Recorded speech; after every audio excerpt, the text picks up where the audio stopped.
There we go. Hello guys. Thought I'd just pop on Sunday evening and all that. Thought I'd pop on for 2 minutes while I just assemble the tailplane for the Lunac build. I'm between recordings, so I thought may as well say hello and good evening. So what are you doing, Cliff? I'm assembling my Lunac tailplane. This is public video, so you're all going to see what's going to come out in a week, I guess.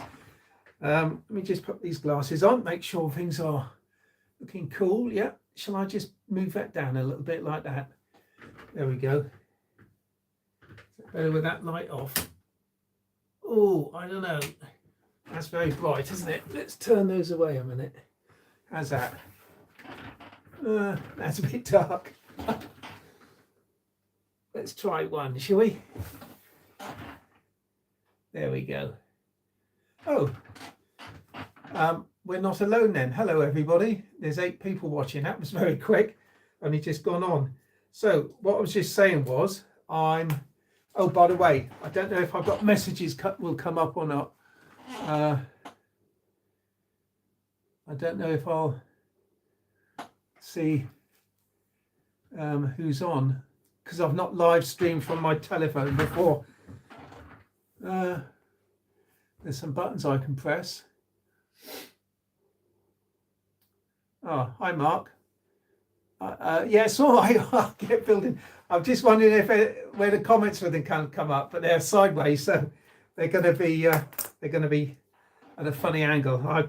Trouble is, I've got the wrong glasses on. If I put these glasses on my face and these glasses on my head, well, that doesn't really work. Anyway, yeah, I'm just I am building actually. I'm just doing a little bit more of this tailplane for the Lunac, and I thought, while I'm not filming and while I'm not watching anything, I just get online and just talk to myself really, but talk to you anyway. So I'm just building this tailplane for the Lunac, and I've got to say, what an absolutely dreadful plan I'm building from. It's really poor. I wish actually that the comments would be more visible. Oh well. So yeah, the plan is just so far out, and apparently it's well known in gliding circles that this plan is in fact drawn by, I don't know, somebody that couldn't draw plans, because it's everything. You've got to measure things on the plan before you start cutting bits out, because they're not going to fit. Even this tailplane I'm building, one side's 1/8 of an inch longer than the other, which doesn't sound a lot, but when you've cut some bits out on the laser, nothing fits. So you've got to start measuring everything, which is a bit of a nuisance, to put it mildly. And it can catch you out if you're not I'll just pre-glue this a minute. It can catch you out if you're not aware of it. And I was very fortunate to talk to a chap who says he doesn't mind if I mention his name, who's in the Wessex Gliding Club, called Pete Carpenter. And Pete's built one of these 6 years ago, and he's got a couple of videos on his channel. And he just said, have I noticed how far out the plan is and how bad it is? And I thought, well, yeah, okay, I have noticed that, thanks Pete. But we've had a good old chat, and we've had a good old chat because he's built one, and because this is quite a dated plan now anyway, and because it's well, yeah, I'm not sure how old it is. It's quite old, 20 years old perhaps. Everything was hand drawn back then. It's got lots of dated features on it, like bell cranks and goodness knows what else. So I'm modernising it anyway, but the basics are there. I mean, it's not a bad design, but I'm not looking forward to the wings, because the wings, as Pete said, are quite a long way out, and he had to modify them quite a lot to get things to fit, you know, which isn't much fun. Let me just swap glasses a minute, just in case I'm missing some dialogue. Jackie has her program on. Oh yeah. Hi Chris. Good evening. Oh, I see. Darren, he's here as well. Hello, mate. I trust you're building, Darren, while you're watching. George. Good evening. Yeah, all is well. Thank you, mate. Funnily, you should say that. Have I flown the Fokker D7 anymore? I have, and I flew it 2 days ago, and the video is rendering as we speak, which is why I thought I'll pop in here and do a bit of building. So yeah, I did. I flew it a couple of days ago, and it was blue sky, and it was very light wind, and there was only a handful of us up at the field, so I was able to get flying when it was quiet, you know. So it's just me flying around, and I had 2 lovely flights, and I thought, well, I was only going to edit and upload 1 flight, but do you know what, it was such a lovely flight. I thought, well, I'll put on the video, stand by for the second flight if you want to watch it. And the second flight was similar to the first, but I did throw in a stall turn and a couple of loops. So yeah, so yes, George, that video will be up towards the end of this week, as usual, along with the building video. I'll give you a sneak preview, guys. This is part 5. What I'm doing now is part 6. Part 5 was building the fin and rudder. Look at that. Hey, beautiful. Absolutely gorgeous. And quite a construction. It's covered with 1/64 ply on the rudder fin, and the rudder is the perimeter of it has 1/64 plies round, and cap strips 1/64. Hellishly strong construction. But what I found unusual, and I had to go and double check, was that the balance bit is fixed to the rudder.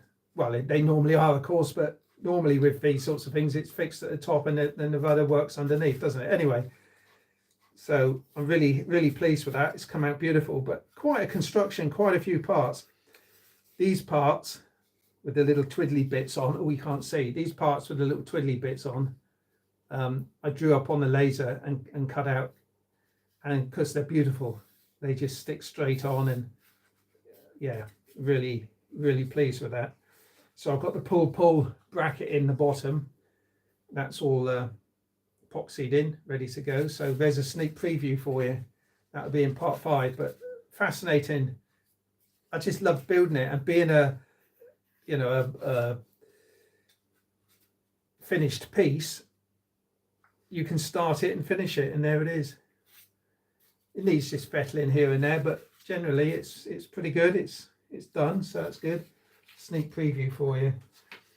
Let me just stick this last piece in.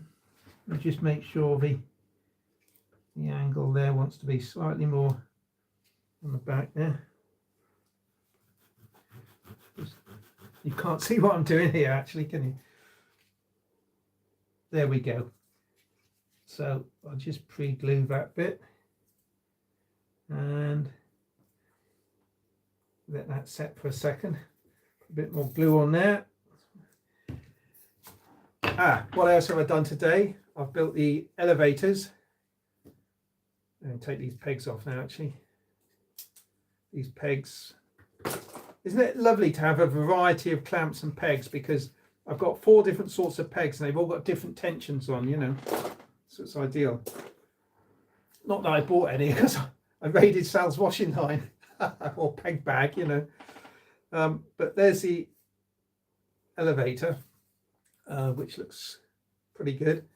Again, this has got 1/64 ply cap strips and trailing edge bit, and this bit on the front of course has to be rounded to fit under the back of the tailplane.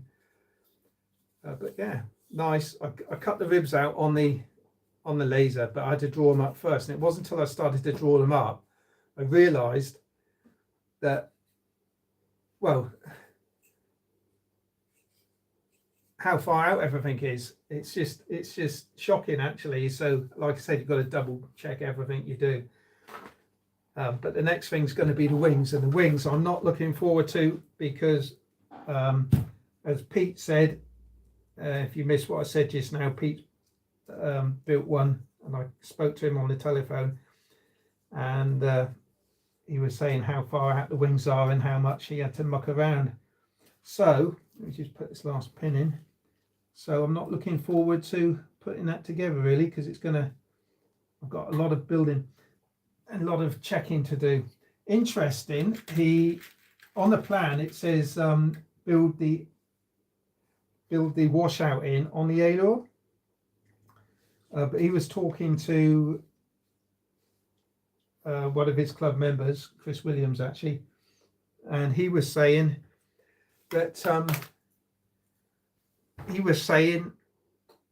why build it into the aileron? Build into the wing, twist the whole wing. And being like a 1.5 meter, it's like more than that actually, wing, no, it is 1.5 meters. I've got to then jig it all up, haven't I, to get that twisting going all the way up.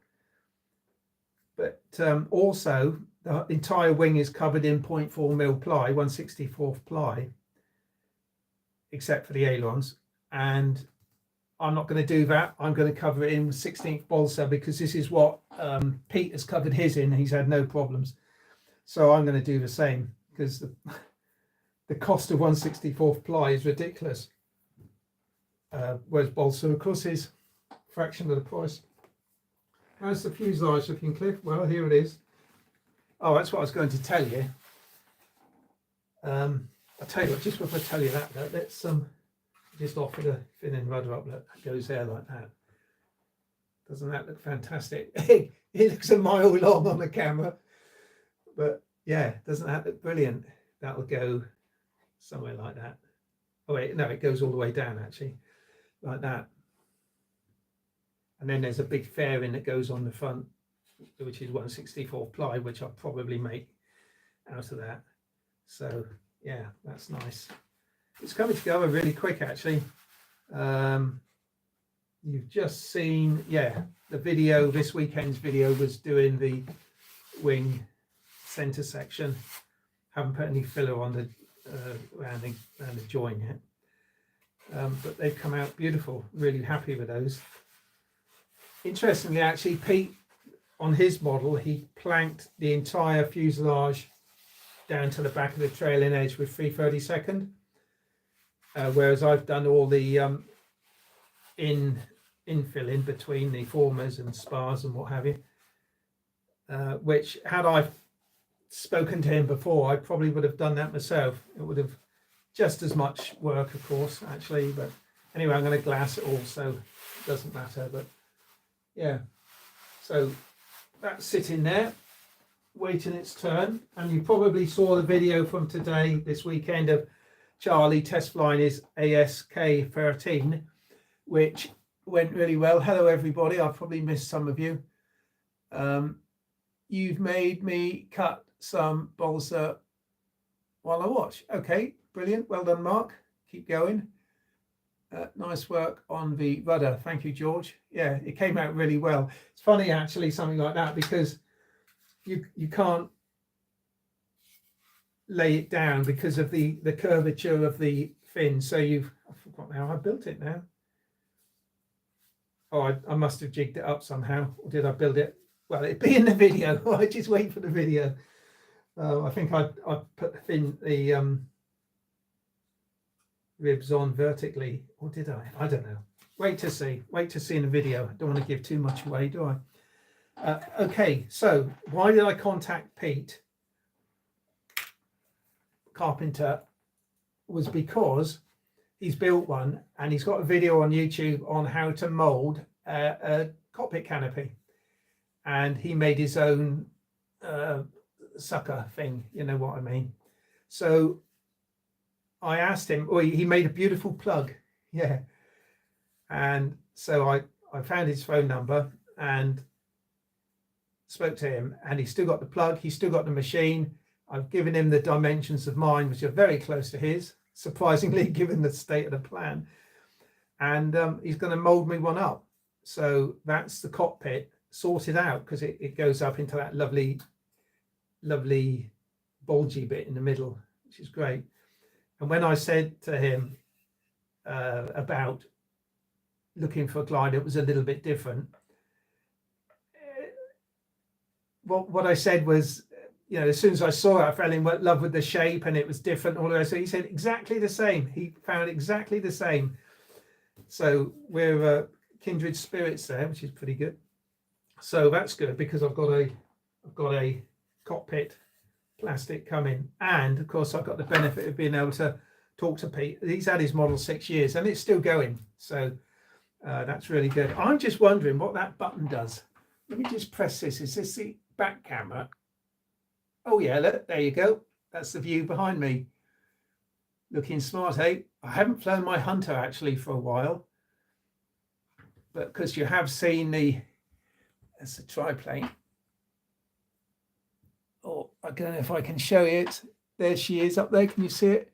The start of the D7. I've hung the D7 upside down. Let me just pop you back to me again. There we are. I've hung the D7 upside down because it gathers dust. Well, dust. It's bolts of dust and what have you. Is that gone? Looks a bit darker now.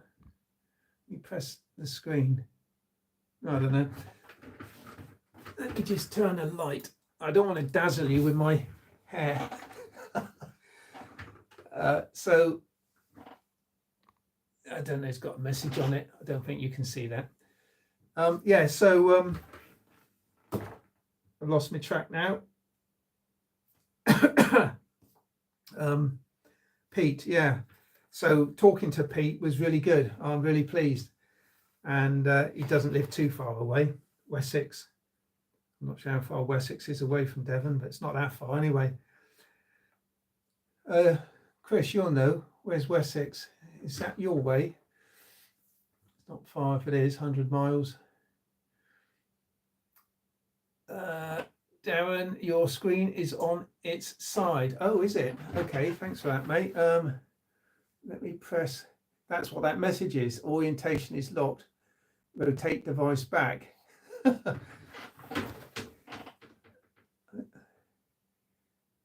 Can you turn the camera at 90? I don't know if I'm pressing buttons. I shouldn't have turned it around, should I? That's the back view. That's the front view. Is that any better?